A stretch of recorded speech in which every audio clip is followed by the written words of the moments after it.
What up? What up? What up? Thank you guys so much for tuning in to this second episode of the Backwards K Baseball Show.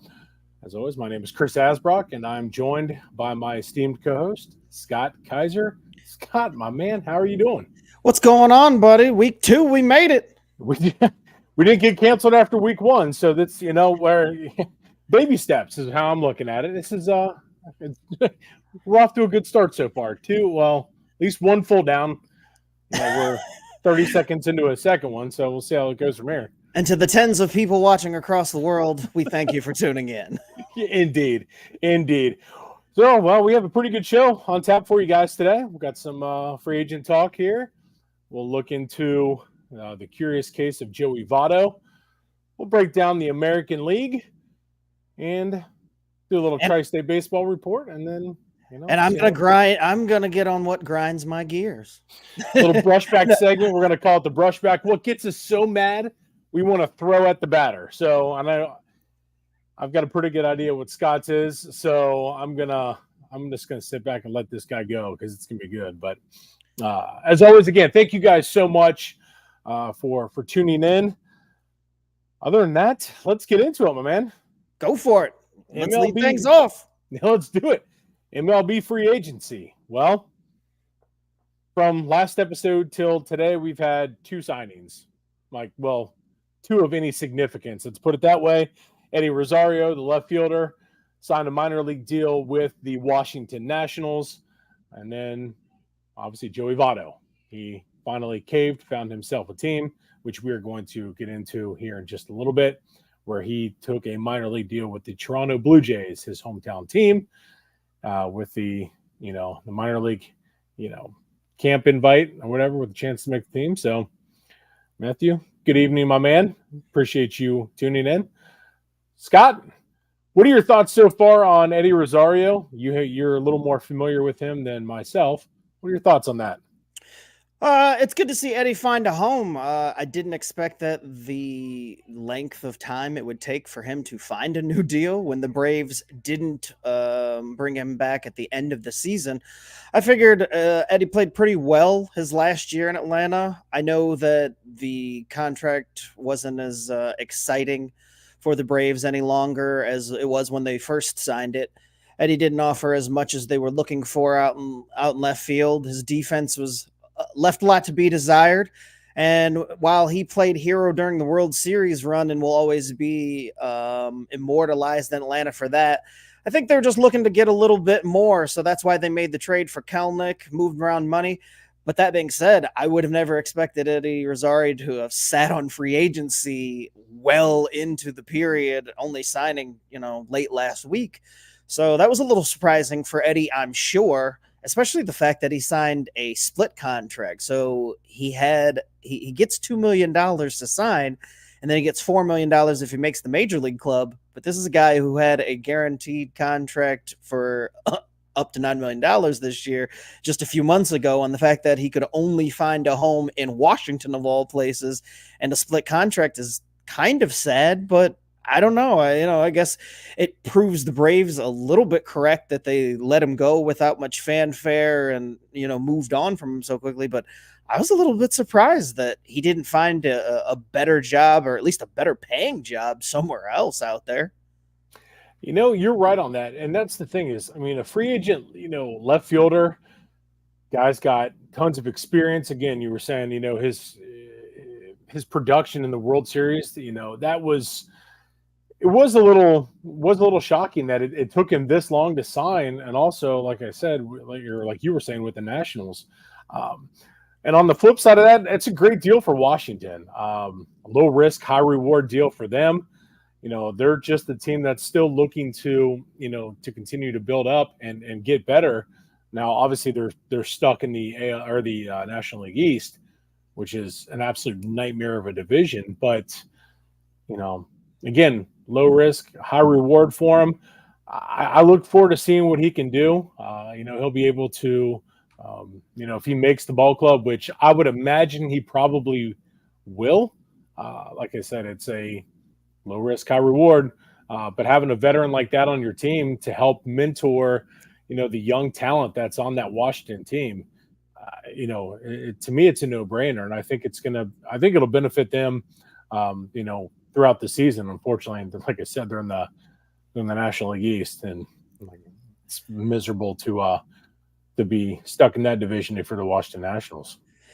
Buddy of mine, Robert Taylor, chiming in saying, "Oh, hey, other Mike is a Kansas City fan. That's cool." He happens to be the biggest and one of the only Chiefs fans that I know. So quick to point out that there's Kansas City representing Patrick Mahomes with his ownership stake there, and the Kansas City Royals, I'm sure, pleases Robert. So thanks for tuning in, Robert. Appreciate it. Yeah, appreciate you tuning in.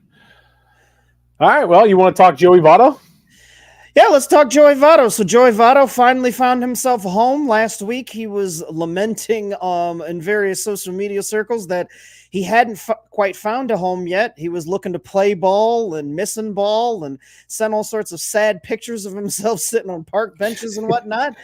But shortly after that, the Toronto Blue Jays came calling in a marriage that I told you is one of the most obvious marriages for the last at least 15 years. I think everybody's been talking about someday Joey Votto making his way up to Canada to play for his home country in Toronto.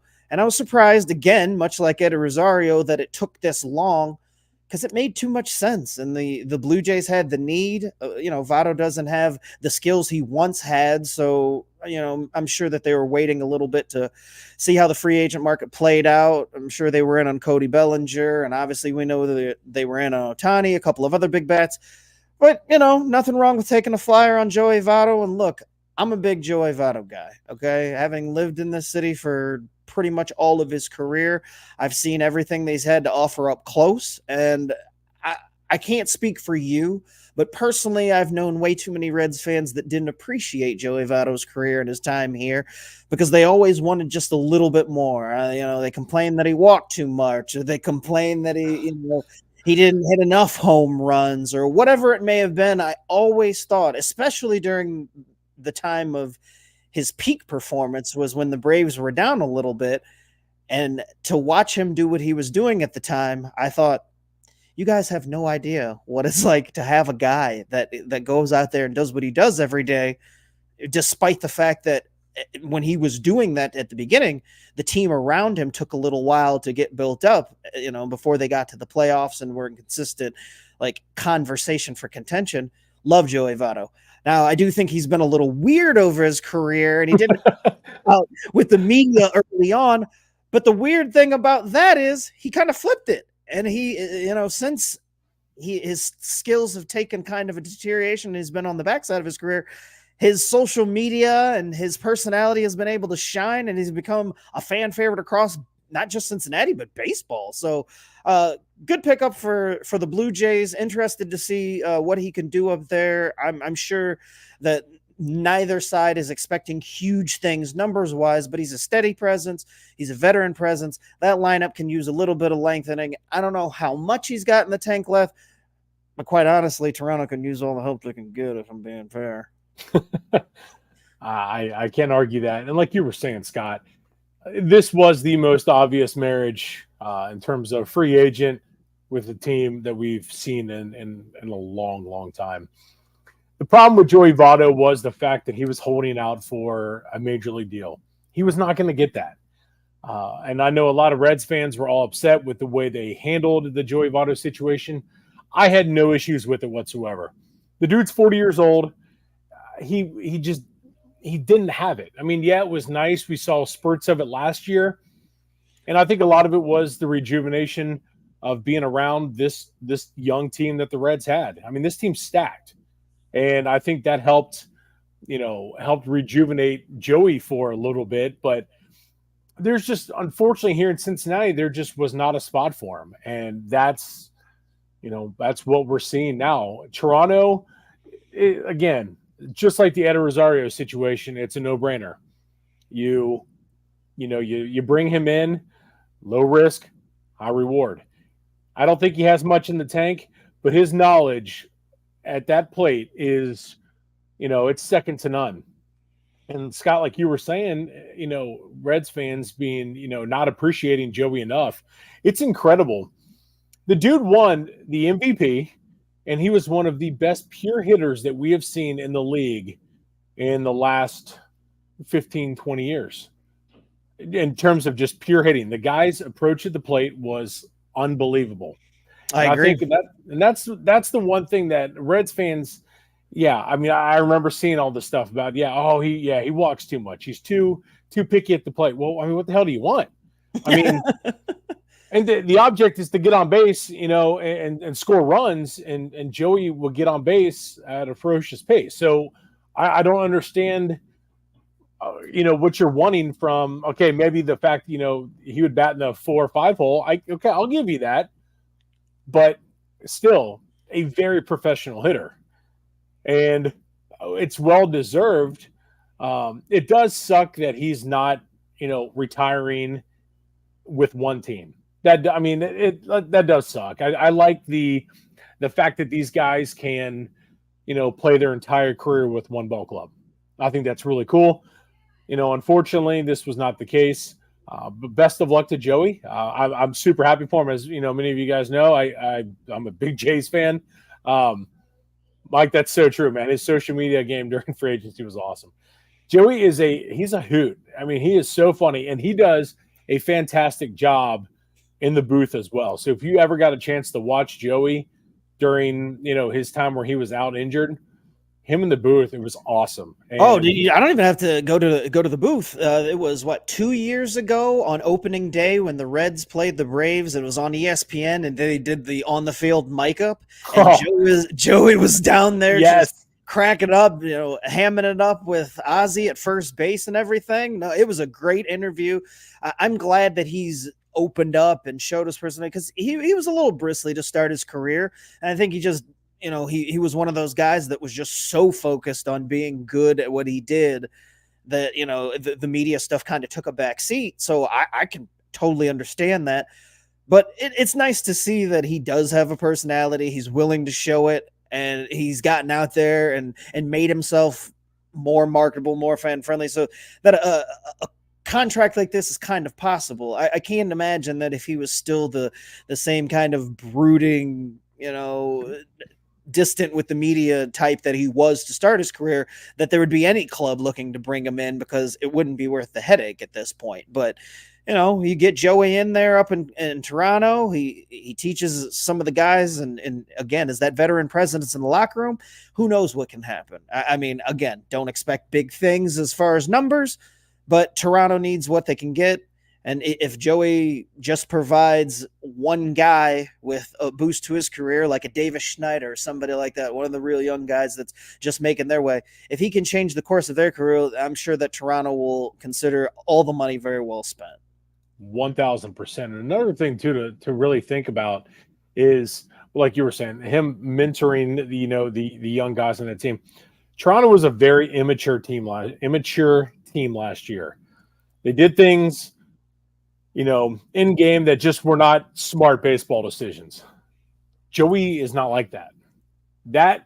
Having that veteran presence in there, will help, provided he makes the ball club, which honestly, I think at this point in time, I think you have to, because let's be real, this is probably his last year.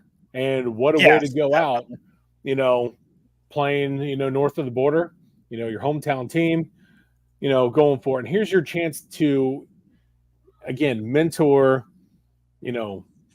this young ball club, again, that was a very immature team, to help them. They've got the talent, and we'll touch on the American League East here in a little bit, but they've got a team that's good enough to push for, the American League pennant. Like they have that much talent on the team. It's just a matter of everything coming together, and a guy like Joey Votto can help that out. Look at what he did with Ellie De La Cruz last year. You would see Joey Votto sitting on the bench, and there's Ellie next to him. They're looking at the iPad, breaking down stuff. That is, that speaks volumes of the kind of guy that Joey is. And I was a proponent of the Reds bringing him in as a bench coach, hitting coach, something along those lines, to be in the clubhouse with that young ball club at all times, to see just to see what he can do. And, push all that knowledge that he has onto that team and just continue to help them develop into better ball players. So Matt I pointing mean, out that people complaining about walks are the same grown men that bring their glove to the game, which is rather yes, humorous. yes, that's Mike accurate. also chiming in saying that his favorite Joey moment was him dressing like the Mountie during his interview, calling the fan behind home plate fat, or going full heel. Always asking the question: Is it? So he wants to know: Is one of our favorite memories either the Mountie interview, calling the fan behind home plate fat, or going full heel and throwing the ball away from the kids at an opposing park?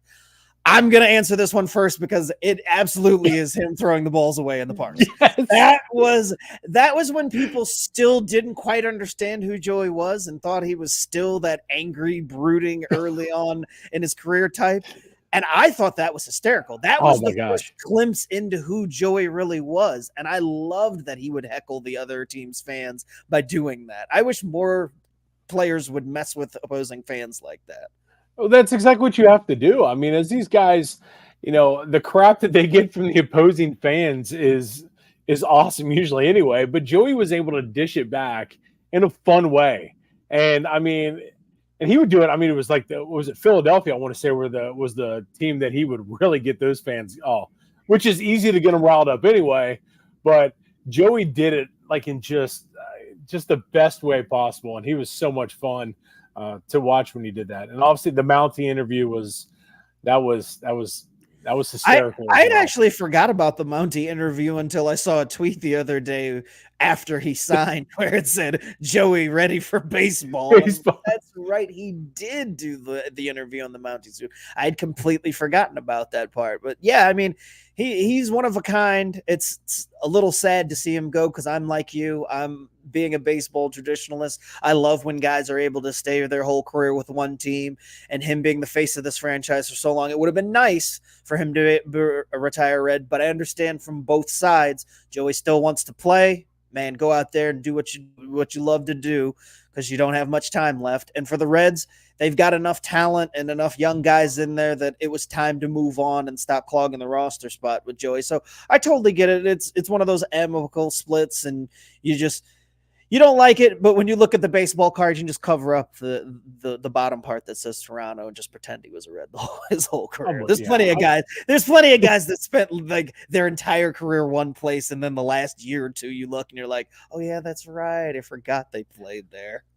Yeah, that'll be one where we'll look back and be like, oh yeah, that's right, Joey. Yeah, Joey was a Blue Jay at one point. So how quickly does the statue of Joey Votto get put outside of GABP? I'd put it up yesterday and take the one of Pete Rose down. Oh. I mean, if you're gonna have a statue up of an icon, at least have one that doesn't have such a dicey past, and I don't just mean on the field. Jesus, we're gonna go there already. God dang, man, I wasn't. You weren't prepared for that, were you? Yeah. No. Look, I love Pete Rose, but I can't condone having a statue or immortalizing or idolizing the man just based off his off the field things. On the field, one of the greatest baseball players of all time.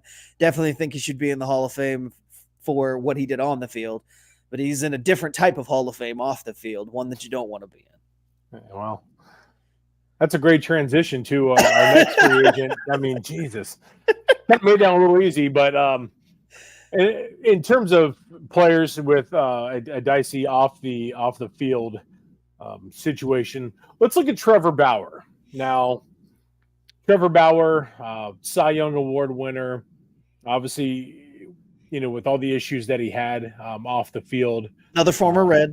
Yeah, another former Red who I absolutely loved his time here. He was awesome. A dicey, some dicey off the field stuff, was fully exonerated from all of that. Now teams are seemingly shying away from bringing in Trevor Bauer. Trevor Bauer has stated he will play for league minimum. He just wants to pitch here in the majors again. That's $720,000 to bring in a guy like Trevor Bauer. I mean, I would do it. I would. Maybe not with the Reds, just simply right now with the way their team is. But if I'm, the majority of other teams who need a frontline starter, my God, I mean, why not? he did pitch. Was it yesterday? I want to say for this. I don't think it was a Japanese like all-star type team, but it was a like an all-star team comprised of I want to say it was a bunch of like Asian like all-stars, and they faced Dodgers minor leaguers yesterday. And Bauer went out there and was flat out dealing. He touched, I want to say 99 a couple times. Had 5 strikeouts through, I want to say 3 innings, but he was dealing. He proved that, he can still sling it on the mound. Scott, I mean, what are your thoughts on Trevor Bauer? Would you, I mean, maybe obviously not the Braves, but if you're a GM who is in need of pitching, would you do it? I've gone back and forth because I feel like Trevor has gotten, not without fault of his own, has gotten a bad rap. I mean, he's been immature. He's made some very poor decisions, both on and off the field at times. Not one to have been known as a clubhouse guy. Very selfish along the way. And he's admitted that over the past year and a half. I mean, he's had no choice but to kind of try to rectify his image and repair things in hopes of getting back to the major league. From a talent perspective, the man absolutely deserves to be pitching in the major league. I just don't know what team could take the hit. And Mike mentions it here. The PR hit, even with Bauer at a league minimum, it's tough to stomach. I don't know what type of environment you have to have either, because a team like the Braves, who seemingly could insulate that and kind of nip it in the bud because they have a clubhouse. Do you want to introduce that type of clubhouse cancer, for lack of better phrase, whether or not he is, but the perceived, sentiment from outside organizations is that he is. Do you want to invite that in? Has he really changed as a person, or is this all just trying to get back on the field, trying to get another payday, trying to get back in front of the lights? Again, love Trevor Bauer, the pitcher. Not so sure about Trevor Bauer, the person. And I don't see where he would necessarily fit. There, the teams that could afford to kind of just do whatever. This is take a team like Oakland, where they're already suffering bad PR with the city move. A team that could take a flyer, and if everything goes right, they could flip him. Why would Oakland want to do it? Like, what incentive do they have to bring a guy like that and around a bunch of young guys? Like, a team that's no good with a bunch of young guys doesn't necessarily want to bring that in. So you've got that. Like, and then if you're a team in the middle, you're trying to sell tickets, trying to push yourself over the hump.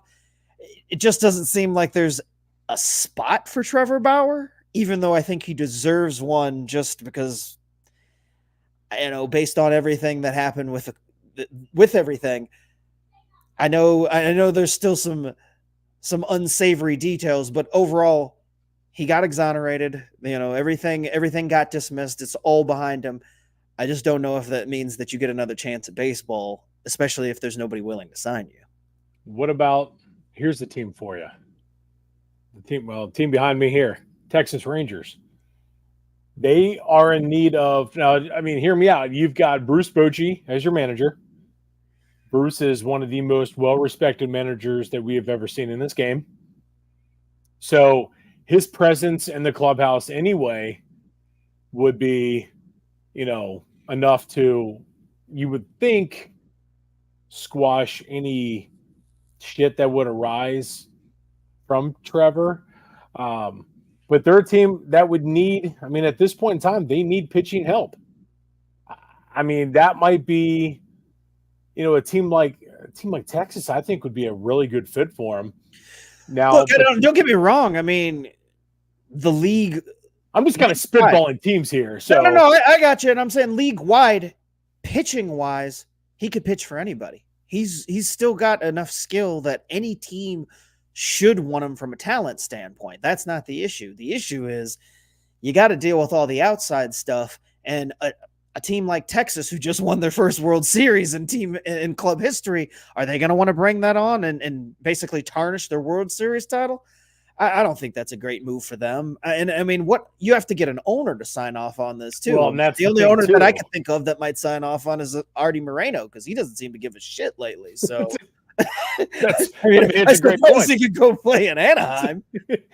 Well, that's the thing is like, I was looking at situations where you've got a team that needs the pitching help plus the environment that could. I mean, there's a bunch of leaders on that team. You got Marcus Simeon, you've got Corey Seager. Going back to Texas.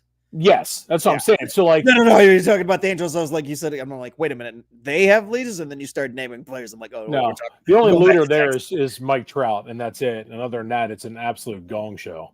But in terms of Texas, though, like I said, I was looking at situations where you have the pitching need plus the environment that could help.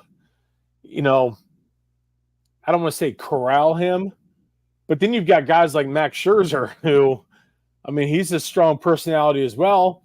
I mean, how big of a, are they going to, clash and make it worse? Because again, like you said, the perception league wide is that the dude's a pain in the ass in the clubhouse. If that's the case, I mean, if you're a team that's looking to make a push for the World Series, I mean, do you want a guy who's going to wear out his welcome really quick? And the next thing you know, there go your hopes of, any pennant or World Series because you let a cancer into the clubhouse. Not sure it's worth it, but that's just the team that I was thinking of. I mean, I was kind of going through my head, of other teams that would need the pitching plus that has that, environment. Matt pointing out that Jonathan Papelbon offered to pay Bauer's league minimum if the team he signs with doubles that money back when and if he performs well. Now that's an interesting gamble to throw out there. Yeah. I don't know if there's any team out there that would actually take Papelbon up on that. But Matt Stanton also points out that Papelbon has a history of strangling people. So Papelbon putting out money for Trevor Bauer seems like an interesting case study. Again, I don't know where a home is for Bauer. I don't know that. I think he burned enough bridges prior to the incident is really the crux of the issue. I feel like if he had been an upstanding citizen and not been such a bad locker room guy. Yeah, an abrasive prick. There you go. Yeah, I mean, such a bad locker room guy that it wouldn't be so hard to find a job after everything. But it's like you couple the off the field stuff with the on the field stuff. I just who's got time for it? I can't argue that. That's because at this point in time, this is a crucial point for any team. Going into the season. I mean, you are at a point now to where you're trying to get everything ready for, the upcoming season. You don't want to be, throwing everything off by bringing in a guy who, again, like we were saying, is a bit abrasive. But yeah, despite the fact that he's going to help your team, which he would, whether he's going to be your 1, 2, 3, 4, or 5, the dude's going to deal and he's going to get the job done. He's going to put up results. Is it worth it? That's the big question. That's the $720,000 question that you're going to be, tackling here the next couple weeks, months, and from pretty much from here on out to see what happens with him. But right now, my guess is that he's going to take a back seat at least for one more season. I think if he's going to get a shot, it'll be one of those signings in the middle of winter when things are a little bit quieter. You're not going to do it at the beginning of the season. You're not going to do it mid-season. You're going to try to keep it as low-key as you possibly can with something like that, which means you probably sign him in, November or something like that or before things get really ramped up in free agency, or maybe even after Christmas, after everything has kind of died down and before things start getting ramped up, like right there in that January cold period. That's probably the only time that you can sign a Trevor Bauer. Cause again, the media is going to be all over it wherever he signs. You're going to have to answer all the questions about, is this a good move? How does this make the team better? How do you answer any questions about, there's going to be advocates coming out and asking why you would do this. What's, is it worth it? And all that stuff. So I think that's a little bit easier to handle when there's nothing really going on. Now is not the time that a team's going to take that on, no matter how desperate they are.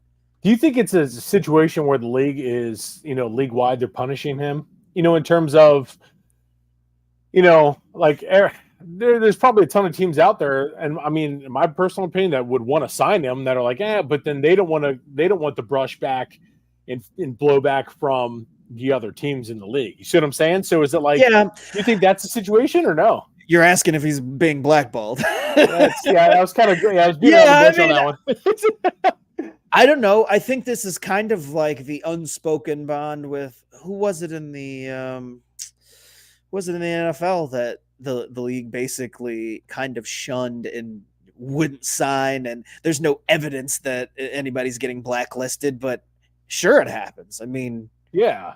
you just kind of freeze the guy out, you get words through back channels and shit, and the owners more or less agree, like, hey, we're not going to bring this guy in. Like, it's a right to play in this league, not a privilege. And despite the fact that he has skills, again, it only takes one owner to buck that, but I just don't see where baseball's such a tight-knit fraternity with those owners, and they're all about their money. If there's anything that they think is going to ding their pocketbook, they're not in for it. So Exactly. Well, that makes the most sense. But it's a very Mike pointing out that it's African American bald, not black bald. Fair enough, Mike. Thank you for that. Can I laugh at that or no? Yes, yes, you may. Okay, Go cool. for it. I'll pocket that one later. All righty. Well, shall we dig into the American League and I think it's time to give our thoughts on what we got going on this week. We're going to start in the American League East. Is that where we want to start first? I think we should. All right, I'll let you do the honors since you're the Blue Jays fan. You go on ahead and run down through what your standings and thoughts are as we head into 2024 with the American League East, Chris. Perfect. All righty. So American League East is one of the, like I was saying, is one of the top divisions in all of baseball. And you've got four teams there's three teams that are definitely going to be competing for the division. A fourth that, and then there's a fifth that not a chance. So my top team, the team that I have predicting to win the American League East is the Baltimore Orioles. They are hands down the most talented team top to bottom in the division with all the young talent that they have. And they just continue to bring, more talent in. Obviously, with the addition of Corbin Burns, used to have Grayson Rodriguez, Gunnar Henderson, Jackson Holliday, Adley Rutschman. The list goes on and on and on. And Baltimore, the experience from last year, from winning the division to falling out in the playoffs, it just gave those guys one more year of experience. And I think that is going to come in, mighty. It's going to be huge for them moving forward, as the season plays out. But Baltimore is my pick too. I mean, I think they're going to. I don't want to say run away with it, but I'll be nice about it. They're going to run away with it. I just don't think right now. I just don't see any team really being able to compete with Baltimore. The only other team that I have finishing second is the New York Yankees, and they've never heard of them. Well, I have. I've got neighbors who are Yankees fans, so I trust me. You should move. Well, I've thought about it. I tell them that all the time. But overall, the Yankees are the Yankees, and as we go and talk about each one of these divisions, like Scott was saying, we're gonna, the one key point of each team here. The key point for the Yankees is Garrett Cole and Juan Soto. I'm going to go two on that one because what we've seen so far from Juan Soto is freaking impressive. Juan Soto, it was a no-brainer that he was going to come to the Yankees. It was a no-doubter that they were going to trade for him, and the dude is flat out raking. He's going to rake in Yankee Stadium. That's just how it's going to be with him. The question is now Garrett Cole. Now, the news came out that Garrett Cole is going to be getting an MRI as he had some elbow discomfort in his pitching elbow, which that immediately is, sends out some red flags. That's, if you're a Yankees fan, you've got to be crapping your pants. Because let's be real, no Garrett Cole, they're done. They will not compete for the American League East. Plain and simple, not going to happen. No Garrett Cole, that team is going to be done. They might sneak into the playoffs with just simply because of the talent around the rest of the league is just talent alone, the Yankees will be okay, but they're not going to even remotely compete for a World Series if there's no Garrett Cole. Third, I've got the Toronto Blue Jays. Toronto is a very, very, very talented team. Again, young, immature in terms of what we've seen so far from them from last year. Offense has to show up. It didn't show up last year. You've got guys like Dalton Varsho, Kevin Kiermaier, obviously Vladdy, who can flat out rake. You've got Bo Bichette, who can flat out rake. Guys like that are going to have to be the guys that are going to have to carry this ball club. They brought in Isaiah Kiner-Falefa to play third base. That's big money. Big money, especially when you were holding out for Shohei Ohtani, and then you get IKF. So when you talk about a big swing and miss and that aspect of it, but Toronto has the pitching staff to push for a division title. I just don't know if it's going to be enough, and I don't think it will be enough considering what we've seen so far from the Orioles. Fourth, I got the Tampa Bay Rays. Tampa is, they're Tampa. They will do, they just do Tampa things. They surprise you. They don't do much in terms of, the entirety of, like an offseason or making big moves. And there they are, right at the end. And it's like, oh, wow, what happened? They finished just 2 games back of Baltimore last year. They made the playoffs. Unfortunately, for them, they couldn't move on. But Tampa's going to be Tampa. So they could compete or they could not. It's weird with them. You never know. And then fifth, the Boston Red Sox. They just have to pray the rest of the American League East just folds and just doesn't play. They went full throttle this offseason to only sputter out and not get anything done. And they're going to pay for it again. And, the team with the highest ticket prices is going to watch a very, very, very mediocre ball club on the field. So it's a shame for them. But in terms of the division, it's going to be a long summer in Boston. So, Scott, what say you, my man? I'm going to go a little bit different. I am going to lead off with the Orioles. I do think that they are now the class of the American League East, but I think it's for a different reason. I think not only is it because they have the experience, but they've got the hunger after tasting the playoffs in their first go around in a long time last year. All of these kids are ready. The ones that are coming up behind them might even be more ready than the ones that are already there. And with them bringing in Corbin Burns, it finally signaled that they're ready to make the moves necessary to get to that next level. I also love that they're switching ownership. The Angelos family has owned that team for long enough, sat on their hands, not done anything. And it'll be nice, as Matt mentioned, it'll be nice to see winning baseball being played in Baltimore because that city and that franchise deserves it. I've been to Camden Yards. It's a great place to watch baseball. It's a fun place to watch baseball. And the Baltimore fans are, I think, underrated across baseball. A lot of that has to do with the fact that over the last 20 years, they really haven't had anything to root for. As far as second place goes, I was going to pick the Yankees to finish second, but if this Garrett Cole thing turns out to be anything serious, and there's plenty of Yankees fans hoping otherwise, I myself could care less. But if it proves to be serious, I think it's an easy call to have Tampa Bay coming in second.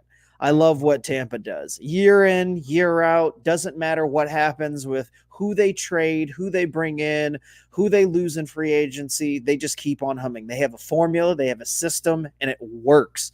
I will never bet against Tampa. And while I do think they'll take a step back because of how great of a start they got out to last year, and then they faded a little as the season went on, I just don't think that they'll be able to get out to such a lead, and Baltimore has the experience now to be able to hang with them and also get off to a fast start, to where I think it's going to be neck and neck between Tampa and Baltimore throughout the season, but I give the edge to Baltimore just because they've got a bigger pool of talent when you go from top to bottom.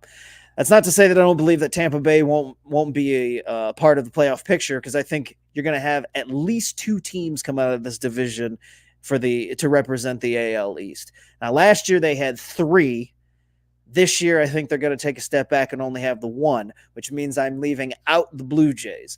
The Blue Jays and Yankees seem to be in a very similar spot to where they can't quite get over that hump. And Tampa Bay, or Toronto's rather, offseason was such that I just don't think they did enough. They kind of stood pat. They swung for Ohtani. They missed. They were in conversations for Cody Bellinger. They couldn't land him. Heck, they couldn't even keep Matt Chapman in the building, who ended up signing with the Giants, as we discussed last week.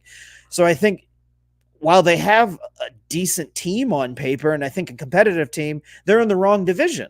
If Toronto played in a different division, they'd probably run away with it. If they played in the Central, there's no doubt. When we talk about the Central, you're going to see how little faith we have in all 5 of the teams in the Central. But Toronto has the unfortunate luck of playing in the AL East, and I just don't think they're going to hack it there. Like I said, I think the Yankees finish ahead of them. If Garrett Cole isn't injured and it's not as serious as we think, I do think that they'll be in a battle with Tampa Bay for that second spot, and I could see them edging out Tampa. I don't hope for it, that's for sure. And I'm not rooting for Garrett Cole to be injured, but I'm not rooting for Garrett Cole to miss some time. Yankees fans need a little bit of that humble pie. And I've already seen where Yankees fans are claiming, that's it, season's over, pack it in.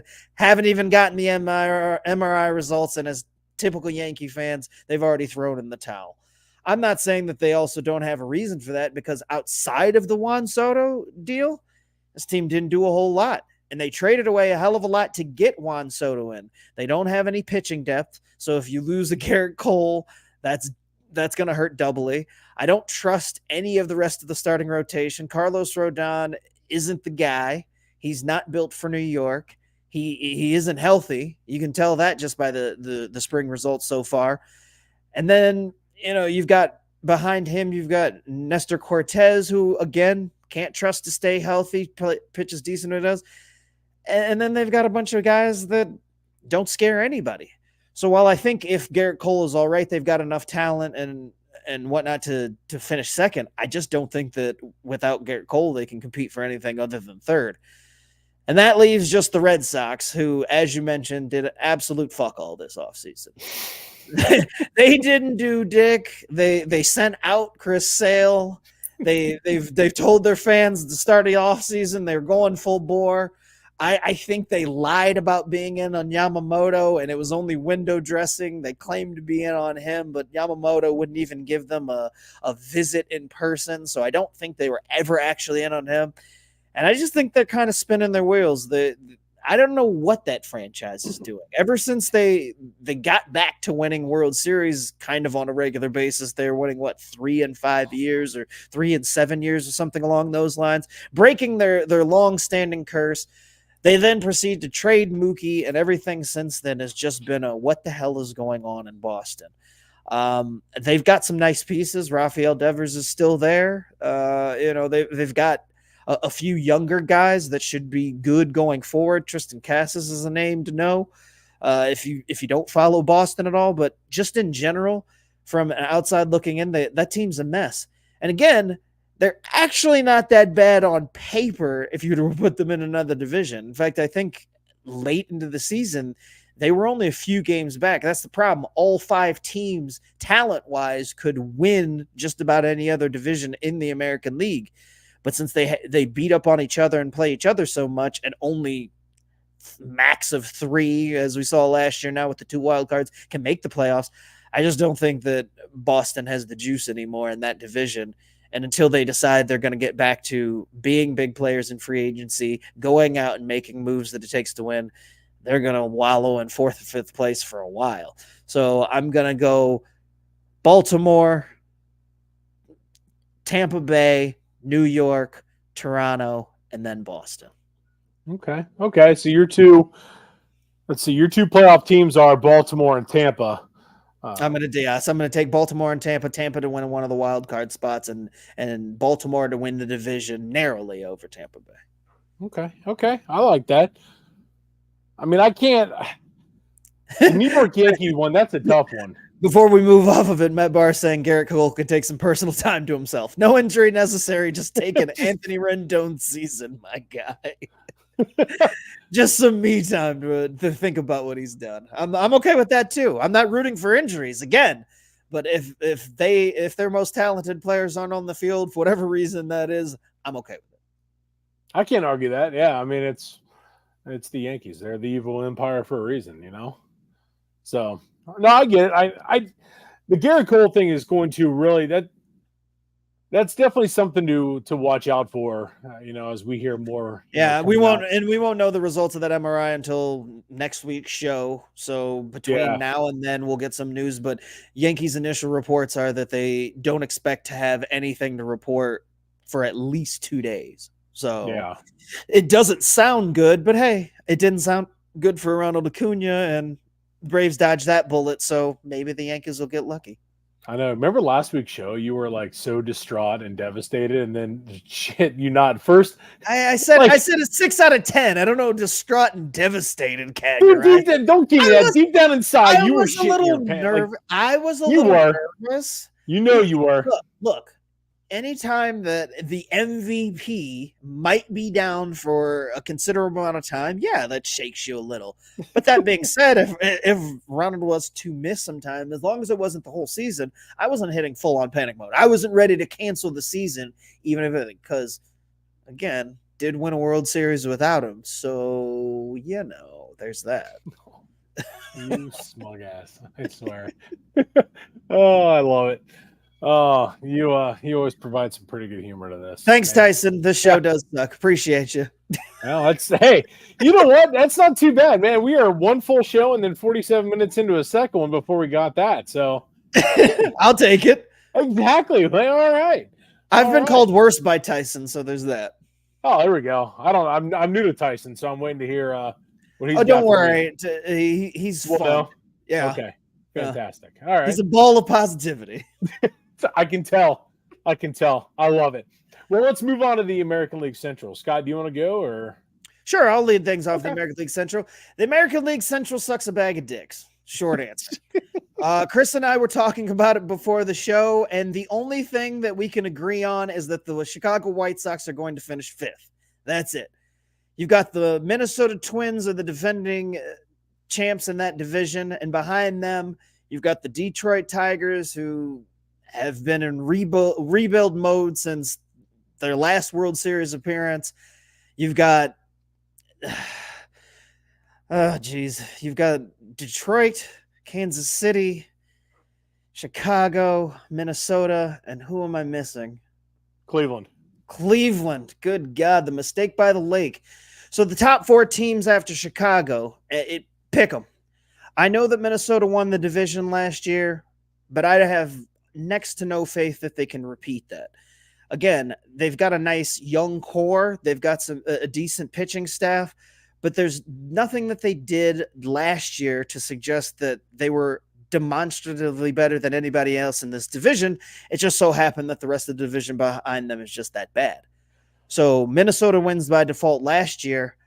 I actually think that the other teams behind them have caught up. I like what Detroit did this offseason. I like what Kansas City did this offseason. Both teams went out and made some not flashy, not, run and tell mom, ooh, we signed such and such type deals, but they were fill-in deals. They were solid veteran deals. They were guys to help make their teams better in the long term, but because they've got such young cores, it's kind of like the Joey Votto situation with Toronto, where it's like, let's get some stabilizers in here. Let's get some guys in here that can teach these young guys how to win, and then we can move forward. I think both teams are ready to win. And if I had to pick a team that was going to win this division that wasn't Minnesota, I like Detroit. I think Detroit is going to sneak up on some people this year, and that's my pick to win the Central. So while I do think that Minnesota has enough staying power to at least battle it out with Detroit and stay in conversation with the top of the division, I like Detroit to edge them out just a little bit. So I'm going to go Detroit 1, Minnesota 2, Kansas City 3, Cleveland. After making the playoffs and having long run of success with Tito there in charge, Tito's gone. Now you're bringing in a rookie manager. This team still doesn't have any type of power to speak of. And while their pitching was good a couple of years ago, it's not great. And so I just see a team that's kind of stuck in place. And what the other two teams behind them not only have just as good young talent to compare with Detroit or Cleveland, they didn't add anything up top that'll help them win. And so I feel like Cleveland's taken a little bit of a step back. So I'm going to pick them to finish fourth. And then Chicago, as I mentioned, dead last. There's no chance. They're running you and I out there. They traded away anything that wasn't nailed down. The couple of guys that they got are injury prone. They did a near tear down this offseason, and they should probably just go for it. But I understand that you still got to sell some tickets. So they've got guys around there that are at least put a few butts in the seats. But it's an overall mess in Chicago. So anything other than finishing fifth would be the absolute shock of the entire division if they manage to crawl out of the basement. What say you, Chris? Well, I was literally just going through, and I made a change right at the end. Crossing out my notes here. I do have Kansas City winning the division. And again, you were saying the top four, it's literally, they're all interchangeable. Hands down, this is the closest division in baseball because it's a lot of mediocre teams, and then you have the White Sox. So I think what I've got Kansas City 1, and then Detroit, and then I've got Minnesota, and then Cleveland, and then Chicago. Wow, you've got Minnesota falling off the top to third? I did.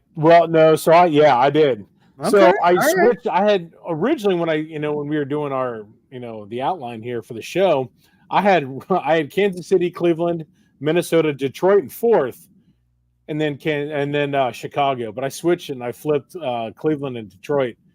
I just think, again, that's the problem. Is this division? What did I tell you? Earlier today that, dude, I can't even come up with anything for this division because it's all mediocre, and that's the problem. I love what Detroit has done this offseason, just like what you had said, and I love what Kansas City has done. Those two teams are a year away, I think, from really competing. However, so were the Reds last year, and so were the Orioles, and look what happened. So sometimes being young and dumb is a benefit for some of these teams here. So you add in just enough talent to, help. I mean, I'm trying to think of the best way to put it, but pretty much what it comes down to is having the veteran presence around these young guys is really what it comes down to. And the underrated move, I think, that we are going to see pay off in spades for Kansas City in this entire division. Kansas City was acquiring Cole Reagans from Texas last year in the Aroldis Chapman trade. Now, it worked out for Texas. They win the World Series, and Aroldis Chapman did help them achieve that. But Kansas City got Cole Reagans, who this kid, if you have a chance to watch him, look up what he's done so far. Just watch some of his games so far that we've seen in spring training. This dude flat out deals. And I've seen a couple national pundits picking him to win the American League Cy Young as a dark horse. That's pretty high praise. And if he stays healthy, I mean, that's, Kansas City has a future ace. So that's definitely something to look out for. But Detroit, I think Detroit and Kansas City are two teams that are going to battle it out for the top spot in this division. I think Minnesota, as good as they are, they lost too much pitching. And I don't know if they have what it takes pitching wise to stay relevant, from April to October. If they do, then they're going to be there right at the end. If not, then you're going to see them falter and fall off right towards the end as well. I just don't see it. Cleveland, again, as they just didn't do enough this offseason as well.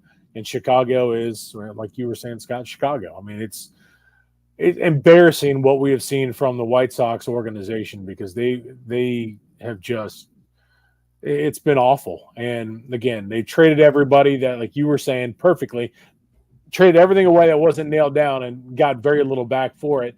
And whatever they did isn't really worth it. So painful if you're a White Sox fan, and unfortunately they're going to suffer for a while because the moves that were made weren't beneficial, to their rebuild. So it sucks to be them, unfortunately, but I mean, it is what it is. If you're not gonna put forth the effort in the offseason to rebuild your ball club, then you're gonna pay for it, and that's what we're seeing in Chicago now.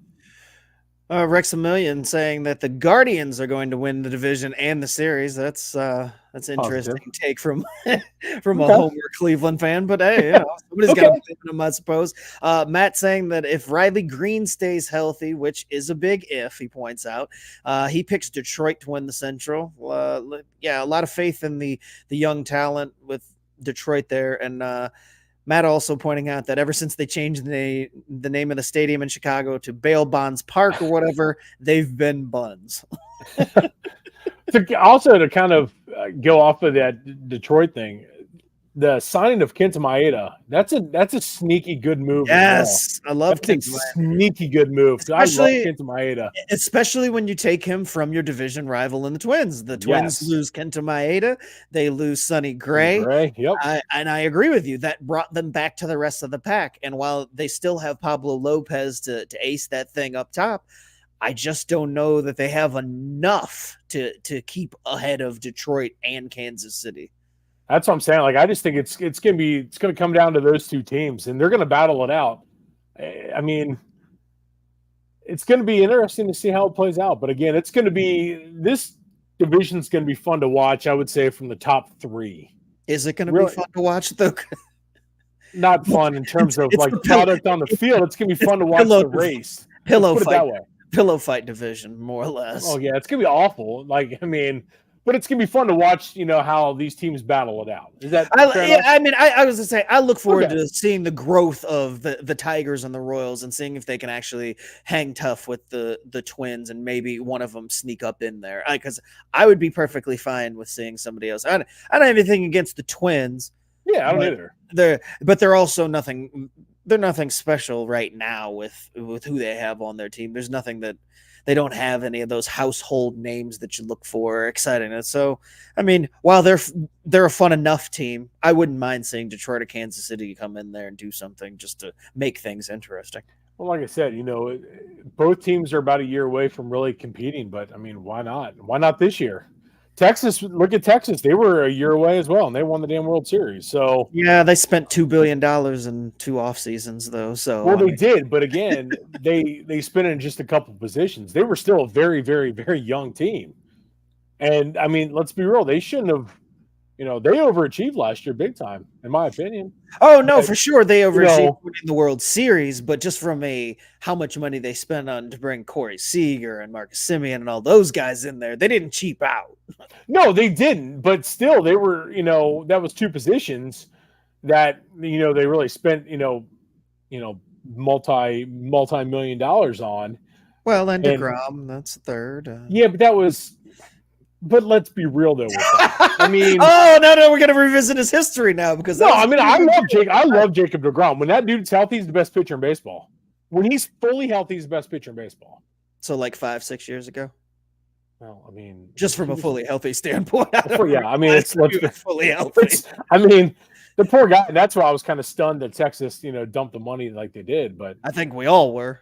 Well, that's true. You know what? Shit, let's transition to the American League West now. Yeah, since we're already talking Texas. I mean, we're already talking Rangers. This is your division with your Texas fandom, so why don't you go ahead and lead things off on this one? Well, I don't have winning the division or the World Series, so there's that. I do have the Houston Astros. They are the Astros until, proven otherwise. They just continue to get it done when it matters most. I've never seen anything like it. It's, they're a team that, again, not too many people like unless you really live in Houston, and that's about it. They're that team everybody loves to hate, but damn it, they get the job done. And until, Texas had it literally down to the wire and they lost the division the last day. So, another division title for for Houston, and I don't see that changing this year with the moves that they've made. Obviously adding Josh Hader to the back end of that bullpen. I mean, the team they're still loaded. I mean, they have so much talent. You still have Altuve, you have Kyle Tucker, you've got Bregman, Jordan Alvarez. Just the list goes on and on and on. Justin Verlander getting it done at his age, it baffling. The team is good, and until a team steps up to knock them off from the division perch, I'm going to have to pick them. Now, Texas went in and beat them last year, in the ALCS, but in terms of division, I've got Houston winning that. I do have the Texas Rangers finishing second. Texas, top to bottom, offense wise, they are stacked. But this for Texas comes down to pitching. Rotation and bullpen have to, they've got to step up. You've got Tyler Mahle, who is going to be out until, midseason. You have Max Scherzer, who's going to be out. Jacob deGrom. They've got, and again, in terms of free agents that we've seen that are available, Jordan Montgomery, dude's got to come back. Jordan Montgomery is the obvious, that's an obvious marriage. He wants to come back to Texas.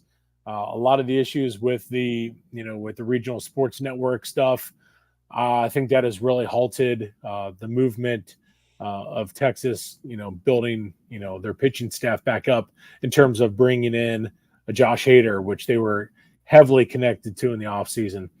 Instead, they see him go to a division rival, which sucks for Texas. But then you've got, like I said, you've got some talent in the pipeline coming up that, when these guys arrive, they're going to be in good shape, coupled with the veteran talent, that is currently out right now. You've got, like I said, you've got guys like John Gray. You've got, like I said, I've mentioned, not Verlander, but Scherzer. Scherzer, Jesus Christ. Yeah, Scherzer, DeGrom. I mean, those guys, Tyler Mahle, who, when fully healthy, they are going to help that rotation out. But that's just, they're going to be able to outslug a lot of teams. There's a good chance they're going to be winning a lot of 11-10 ball games or even losing 11-10 ball games. So that's something to keep an eye on, rotation-wise and bullpen-wise. If those guys step up, Texas is going to be a team that's going to make a serious run for the division. I just don't know if they have enough over the Houston Astros. Third, I've got Seattle. Seattle, very disappointing this offseason in a lot of aspects. They've got the pitching staff, one of the deepest pitching staffs in all of the American League, and in fact, of all of baseball. They did get rid of some guys that struck out a lot. They did bring in some guys to help reduce that. But offense-wise, offense has to it's got to coincide with the fantastic pitching. If they can get that production offensively to match the outstanding production from the pitching staff, Seattle's going to be in good shape. I think the disappointment of not making the playoffs last year and what we saw from Julio Rodriguez, who, when he is, on, Julio is one of the most fun players to watch in this league.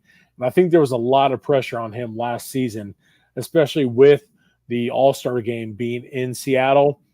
He wore a lot of that, and I think the pressure really weighed on him to the point to where he stumbled towards the end of the season and unfortunately just couldn't get it going. So I've got Seattle finishing third. Fourth, the Los Angeles Angels. I mean, they're the Angels. They couldn't get anything done. That's good enough. I mean, yeah, they couldn't get anything done with Trout and Ohtani on the team. What makes you think they're going to get anything done now with Ohtani gone? Trout. Rendon could care less about playing anyway. So, God forbid on that. And then, unfortunately, you have the Oakland A's finishing fifth. That's going to be a rinse and repeat. Wake up, go to the ballpark, get your shit kicked in. leave, go to sleep, wake up, go to the ballpark, get shit kicked in. And it's going to be a continuous, rinse and repeat for the Oakland Athletics. It sucks because storied franchise, man, they don't deserve that. And they are just literally, it's just, I feel bad for them. So it sucks on their part. But yeah, just ride that out. That was my note. Yeah. How'd it go today, honey? We got our shit kicked in again. Yeah. Woke up, went to the ballpark, got our shit kicked in. I'm home, go to sleep, wake up, go to the ballpark, get my shit kicked in. That's how it's going to be for Oakland this year. And unfortunately, it sucks, man. Like I feel so bad for them. I really do. I feel bad for the fans, but I also love the fact that the fans are like, well, you're leaving anyway, so yeah, get the fuck out. I know. You still need a place to play? Yeah, not here. Yeah. But if you're going to stay here, you're going to pay us triple the rent, which is exactly how you should play that one. Oh, totally. Totally. I love it. I mean, good on Oakland fans for that. I love it. So do you have the Rangers making the playoffs, though? You have yes. your wild cards despite. Okay. So yeah, I do. Yeah. So who are your wild cards? You got the Yankees and you got the Rangers. Those are your two wild cards. Your division winners, you've got Houston, and you said Kansas City. Houston, Kansas City, and Baltimore are my division winners. See, that's the problem is like means you need one more wild card because I'm going to go with the Mariners. Mariners? Yeah. Yeah. I think 3 come out of the West. I can see it. They were close last year. They kind of faded down the stretch, but I would take 3 out of the East just because that's been the tradition over the last, good Lord, so many years. It's just continuous that those teams are so good. But the Garrett Cole thing, I don't know. And the Blue Jays, my God, I want them to step up, but I just don't know if I don't know. Maybe Joey Votto will save them. Who knows? But there's too much talent in the AL West and the top 3 for those teams not to make it. Well, I agree with you, but I'm going to go in a different order. I am going to start things off with Houston. I do think Houston is the class of this division for however many division titles they've won now in a row. I think this would be 8 or 9 for them. Houston, hands down, class of the division. There's not really much else to say. But going second, I believe we're going to see a little bit of the World Series hangover from Rangers. And I think it has something to do with not only the hangover, but as you mentioned, the fact that they're struggling in the pitching department. They spent most of the offseason trying to figure out how they were going to do with the cable licensing and where the money was going to come from for their TV deal. That led them to drag their feet, not sign anybody, not bring in anybody else in.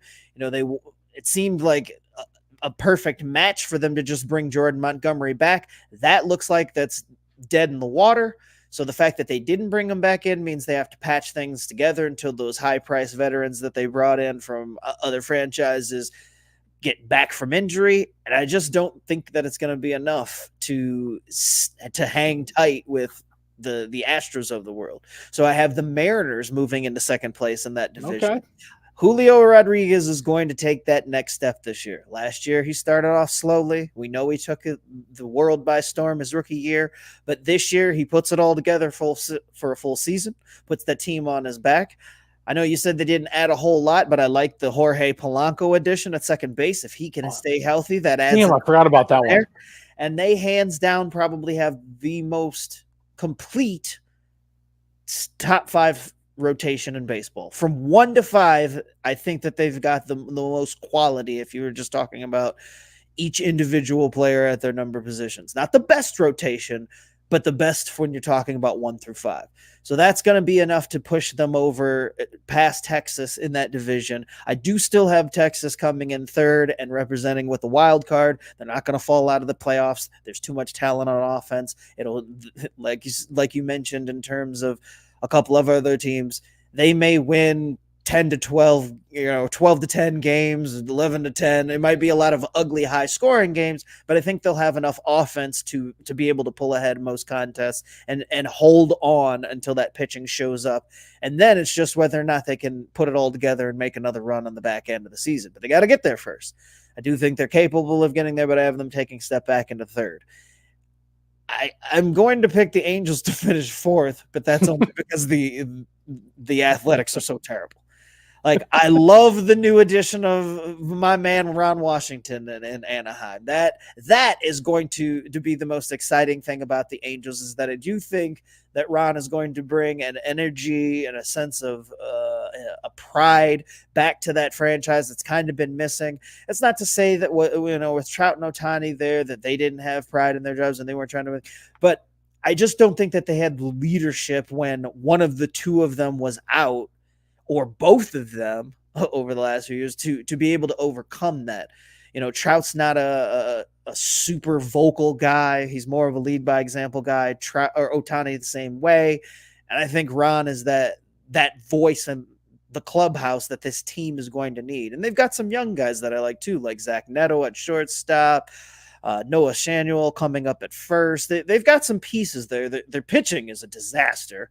And even if they sign Blake Snell, like it's been rumored in the last 24 hours, with Blake Snell himself mentioning the Angels on social, following them on social media, throwing out the eyeballs emoji, still no word yet. And all signs point to him signing there. But even if Blake Snell signs there, it's not going to change much. The pitching staff from top to bottom is the exact opposite of Seattle. It's complete garbage in that respect. So they're going to lose a lot of games because they can't pitch. But I do think that Ron is going to add an attitude and intensity, and they're going to win some games, or they're at least going to look like a more complete team than they have the last couple of years, because they finally have a solid leader up top. And I like Phil Nevin. I don't think it was anything. I don't have anything against Phil Nevin as a leader of men, but I just don't think he had the attitude that this young team needs to get to that next level. And I don't even know if Ron's going to be there by the time they do, but I do think that this pushes them in the right direction. Now it's up to ownership, looking at you, Artie Moreno, to make sure that whatever moves they make, signings wise or whatever, that they kind of just stay out of the way and let Ron do his thing. You didn't hire him to meddle, and you didn't hire him to just run a franchise full of rookies and second year guys. So get out there and spend some money. And I don't mean on Blake Snell. Get somebody better than Blake Snell, for the love of God. It's a nice start, but there's so much more needed. And the Angels could be on their way within a year or two. And then there's the Oakland Athletics. And there's nothing really left to be said. It's a pathetic state there in Oakland, and I feel bad for both the city and the fans, because it's a proud franchise that was my grandpa's favorite team, and he is probably rolling in his grave knowing how terrible everything has gone since he passed on. I really enjoyed talking about the A's with him back in the days, with Mulder and Hudson and Zito and their big three, and they were making those playoff runs in the early 2000s. That was a fun franchise to watch. Now, that's most of my experience with the A's being good, because before that, it was all in the 80s and 70s, and I know the history of the A's, but I didn't get to witness any of it except for that early 2000s run. But I understand the history of that franchise, and that city, it deserves so much better than they've gotten out of ownership. I hope that when they move to Las Vegas, whenever that may be, however that ends up looking like, that the franchise gets back on the right path. Like it is a good franchise, a good historical franchise that deserves much better than what they've gotten. And I'm sure that the fans that are in Las Vegas are hoping that they get their shit together once they get there too. But yes, absolutely a distant fifth finish. Like I said, probably gonna wake up, get the shit kicked in, wash and repeat for the rest of the season. I don't see more than, what did they finish with, like 50 some wins last year? Yeah, they're horrible state of affairs there. But yeah, so I will go with Houston to win the division, the Mariners to sneak up and snag second, Texas behind them, the Angels, and then Oakland. So I think we have the same division. Well, no, we have separate division winners in the Central, because you have Kansas City and I'm gonna just roll the dice on Detroit. We have the same in both the East and the West, and then by virtue of having different finishes, we have different wild cards in I have Tampa Bay finishing in the wild card. You have New York, and I have in the West I have Seattle and Texas. You have I guess you have Seattle and Texas too. You just have them finishing different divisions or different spots in the division. Yeah. But the goal is to get in. You get in. That's all that fucking matters. I can tell you from experience that you can win all the division titles in the world. It don't mean a thing if you don't get that ring. So bingo. Yeah, and I don't think the Texas cares anything about winning the division last year after winning their first World Series championship. Exactly. Now, real quick before we move on, is there one free agent out there that could push? Well, if one free agent addition that could change your mind on any of these teams? No, if they add them, I think everybody's kind of where they're going to be, and what's left on the free agency market isn't good enough to do anything.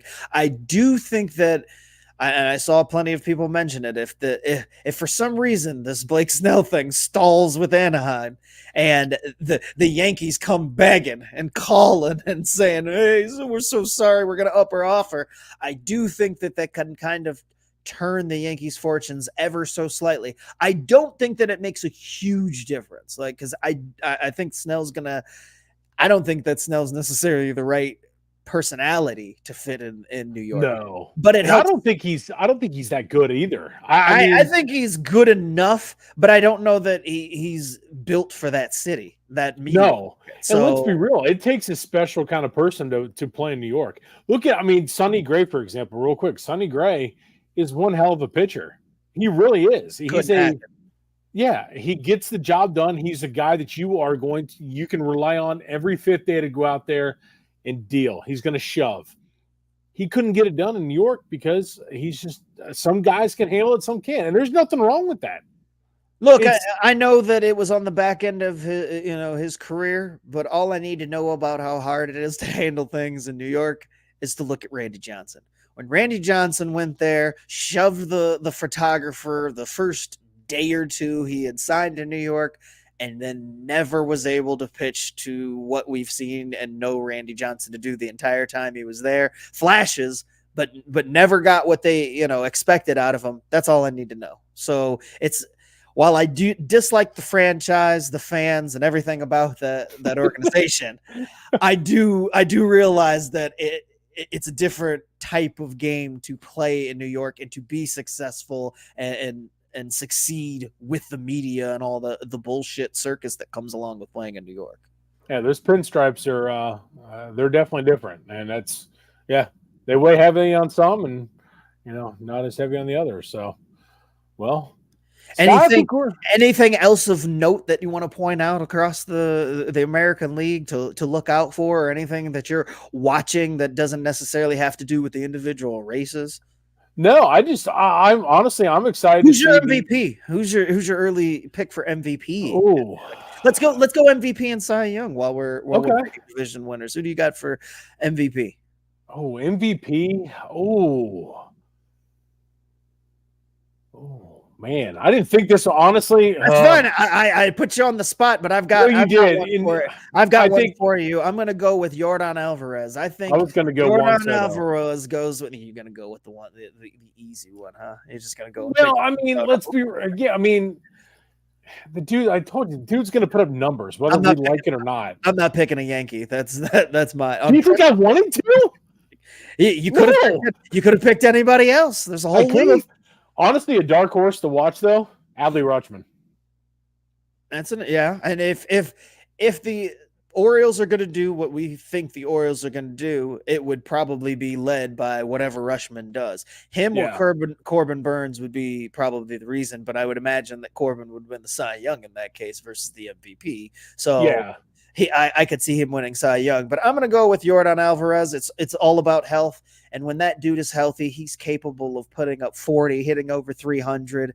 And despite the fact that Houston has tons of talent surrounding him, his monster season would be easily recognized as one of the top seasons in all of baseball if he stays healthy. So I could see a Yordan Alvarez MVP season coming if he can finally get over that hump and stay healthy. I can't. I mean, he's proven the Duke can rake in the past. The only reason I'm picking Soto is I think the change of scenery, the fact he doesn't have to be the guy. He'll be there. Batting behind, or however the hell they do it with Aaron Judge and Stanton. And again, that short porch and right, it's just stupid. And he's going to hit. He's going to produce. That's the only reason I say that.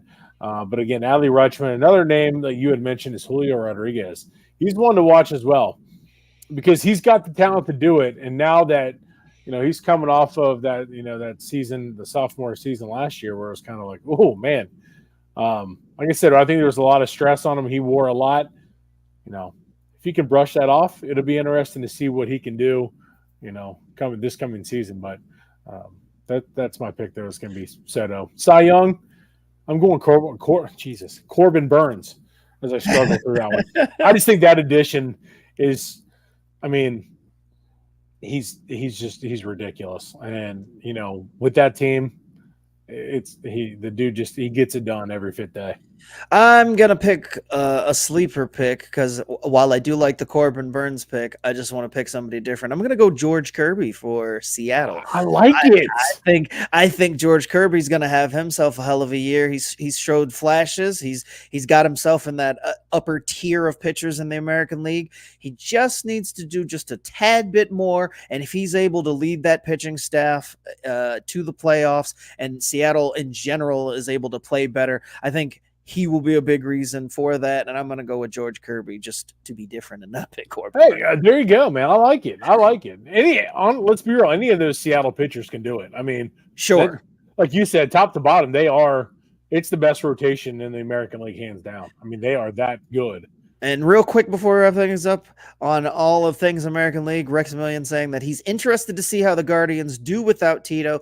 Yeah, I know we kind of poo-pooed what Cleveland had done in the offseason and said that just talent-wise, they've fallen behind that division. But it will be interesting to see how Votto, takes over that team and the transition from Tito. Tito is beloved in that city, beloved across baseball. And so it is a transition period in Cleveland.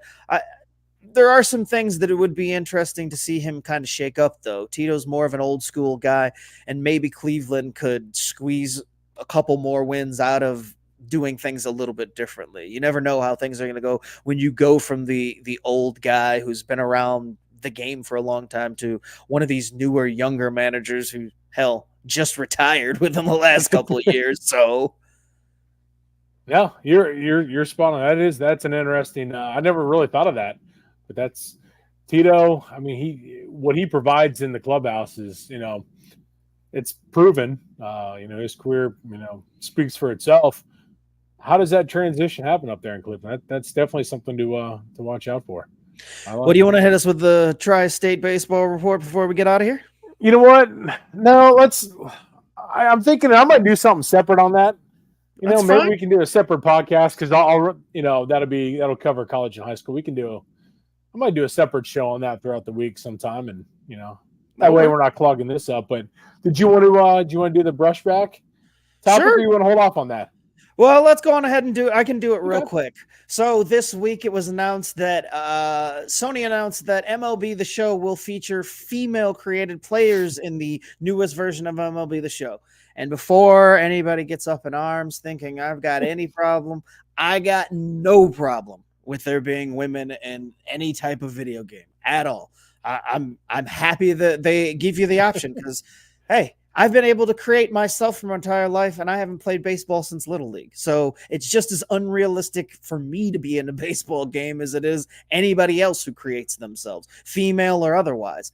My problem is that Sony hasn't done anything to fix the fucking game in the last 2 decades, it feels like.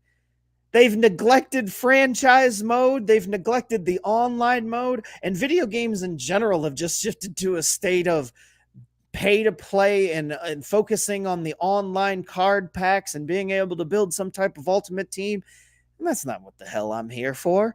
I know that I may be in the minority when it comes to not looking for that stuff in my baseball or sports video games. But damn it, if you're going to add a feature like being able to create yourself as a woman in the game, could we at least get some improved updates on some of the features and modes that have been around since the existence of the damn game? Like hiding behind the fact that you can now create a woman in the game to belabor the fact that they haven't done shit to improve the game just drives me up a wall. And again, I feel like I haven't been able to like fully express that without anybody coming across and saying that I'm sexist. But I don't care. I've created the most ridiculous things in some wrestling video games where they give you whatever tools you want to create, monsters and such that don't exist. I got no problem with a created player in a sports video game allowing you to create a woman. But can we please update the actual features of the damn game while we're at it? I mean, you're not asking for much.